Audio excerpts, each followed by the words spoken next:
নমস্কাৰ বন্ধুসকল, ভাল খবৰ আহিছে। এটা নতুন নটিফিকেশ্যন আৰু হেতু আহিছে আপোনালোকৰ director of information and public relation অৰ্থাৎ DIPR আসাম। আৰু DIPR আসামৰ যি 18টা পোষ্ট ওলাইছিলে, 18টা পোষ্টত যোনে যোনে এপ্লাই কৰিছিলে, পিয়ন, চকীদাৰ, যোগালী এইবিলাকত যোনে যোনে এপ্লাই কৰিছিলে 18টা পোষ্টত তেওঁলোকৰ এডমিট কাৰ্ডসমূহ অলৰেডি ওলাইছে। আৰু বিশেষকৈ আপোনালোকৰ এইবাৰ এক্সাম চেণ্টাৰসমূহ চব গুৱাহাটীতে পেলাই দিছে। সকলোৱে গুৱাহাটীত যাব লাগিব এক্সাম দিবৰ কাৰণে। আৰু তাৰ কাৰণে আপোনালোকে এডমিট কাৰ্ড ডাউনলোড কৰিব লাগিব। সো আপোনালোকে মন দিব, এডমিট কাৰ্ড ডাউনলোড কৰিবলৈ হ'লে আপোনালোকে ওপৰতে দিব লাগিব আপোনালোকৰ ৰেজিষ্ট্ৰেশ্যন নাম্বাৰটো, তলতে দিব লাগিব আপোনালোকৰ ফোন নাম্বাৰটো। সো আপোনালোকে এইখিনিতে মন দিব, যদি বহুতে মোক কমেণ্ট কৰিছে যে ৰেজিষ্ট্ৰেশ্যন নাম্বাৰটো হেৰাইছে, তেওঁলোকৰ পোৱা নাই। সো তেওঁলোকে কি কৰিব লাগিব, যিটো আপোনালোকে এপ্লাই কৰা টাইমৰ ৰেজিষ্ট্ৰেশ্যন কৰা টাইমত মোবাইল নাম্বাৰ দিছিলে, সেই মোবাইল নাম্বাৰটোত আকৌ এটা নতুন ৰেজিষ্ট্ৰেশ্যন নাম্বাৰ যাব।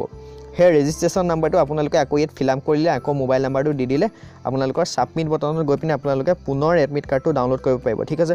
সো যদিহে আপোনালোকৰ ৰেজিষ্ট্ৰেশ্যন নাম্বাৰটো হেৰাইছে, তেতিয়াহ'লে আপোনালোকে ছাবমিটৰ তলৰ ৰাইট ছাইডে ইয়াত দেখা পাইছে ৰিচেণ্ট ৰেজিষ্ট্ৰেশ্যন নাম্বাৰ, অৰ্থাৎ ইয়াত দিছে পঞ্জীয়ন নাম্বাৰটো পুনৰ প্ৰেৰণ কৰক। ইয়াত আপোনালোকে এইটো দেখা পাইছে, ইয়াত আপোনালোকে ক্লিক কৰি দিব।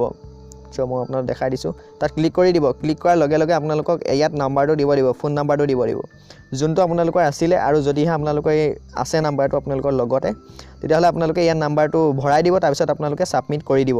তেতিয়া আপোনালোকৰ সেই নাম্বাৰটোত এটা নতুনকৈ ৰেজিষ্ট্ৰেশ্যন নাম্বাৰ যাব, আৰু সেই ৰেজিষ্ট্ৰেশ্যন নাম্বাৰটো আপোনালোকে ইয়াত টাইপ কৰিব, লগতে ফোন নাম্বাৰটো দিব, তাৰপিছত ছাবমিট কৰি আপোনালোকে এডমিটটো ডাউনলোড কৰি ল'ব পাৰিব, যদিহে আপোনালোকৰ ৰেজিষ্ট্ৰেশ্যন নাম্বাৰটো হেৰাইছে। ঠিক আছে। চ' ভিডিঅ'টো ইমানখিনি।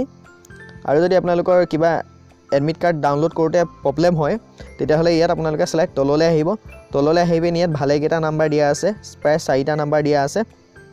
ইয়াত আপোনালোকে ফোন কৰিব পাৰিব। ৰাতিপুৱা 9টা বজাৰ পৰা গধূলি 6টা বজালৈকে আপোনালোকে ফোন কৰিব পাৰিব, যিকোনো ধৰণৰ ইনফৰমেশ্যনবিলাক সুধি ল'ব পাৰিব। আৰু ইয়াত বহুতে সুধি আছে কমেণ্টত যে কিছুমানক সুধিছে এক্সাম চেণ্টাৰসমূহ ক'ত পৰিছে। চ' গতিকে আপোনালোকে নিজৰ এক্সাম চেণ্টাৰসমূহ চাই পিনি আপোনালোকে ভিডিঅ'ৰ তলত কমেণ্ট কৰিব পাৰিব, তেতিয়া ইজনে সিজনক কমেণ্ট মাৰি পিনি চাই ল'ব পাৰিব। ঠিক আছে। চ' ভিডিঅ'টো ইমানখিনি। যদি ভিডিঅ'টো ভাল লাগিছে লাইক কৰক, লগতে আপোনালোকৰ ফ্ৰেণ্ডসকলক ভিডিঅ'টো সম্পূৰ্ণ শ্বেয়াৰ কৰি দিব আৰু জনাই দিব যে এডমিট কাৰ্ডসমূহ আহিলে। ঠিক আছে। আৰু যদি চেনেলটো এতিয়ালৈকে ছাবস্ক্ৰাইব কৰা নাই, তেতিয়াহ'লে ছাবস্ক্ৰাইব কৰিব। যিকোনো ধৰণৰ নটিফিকেশ্যনবিলাক আহিলে এনেদৰে মই আপোনালোকক লগালগ দি থাকিব পাৰিম আৰু আপোনালোকে সহজতে জানি থাকিব। ঠিক আছে। চ' এতিয়ালৈ ইমানেই, ধন্যবাদ।